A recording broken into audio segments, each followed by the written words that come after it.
Aujourd'hui, nous avons voulu poser en clair net la problématique de l'éducation. On ne voulait pas intervenir dans le conflit entre syndicats, élèves, ministères, etc.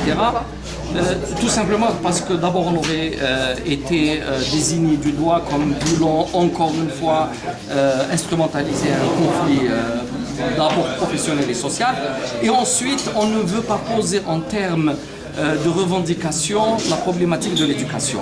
Je vous rappelle que l'enfant qui est rentré à l'école cette année pour la première fois, en septembre 2014, c'est un enfant qui va passer son bac en 2026, qui va aller vers le marché de l'emploi en 2030 et qui va être responsable du pays jusqu'en 2060 ou 2070.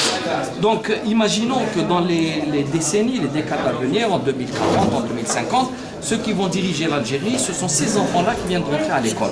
Donc si on ne leur donne pas une véritable éducation, une véritable formation, une véritable conscience, une capacité de décision, une capacité de réflexion, comment va être l'Algérie dans les 30 ou 40 ans à venir?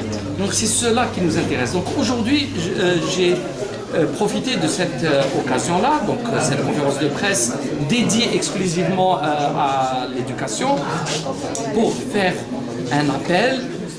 Nous avons proposé un rapport qui me semble très important sur l'éducation. Ce rapport, nous l'avons remis, nous voulons le donner à l'opinion publique, que nous faisons appel à ceux qui interviennent dans ce secteur pour faire leur contribution, pour aller vers une conférence nationale que nous souhaitons organiser.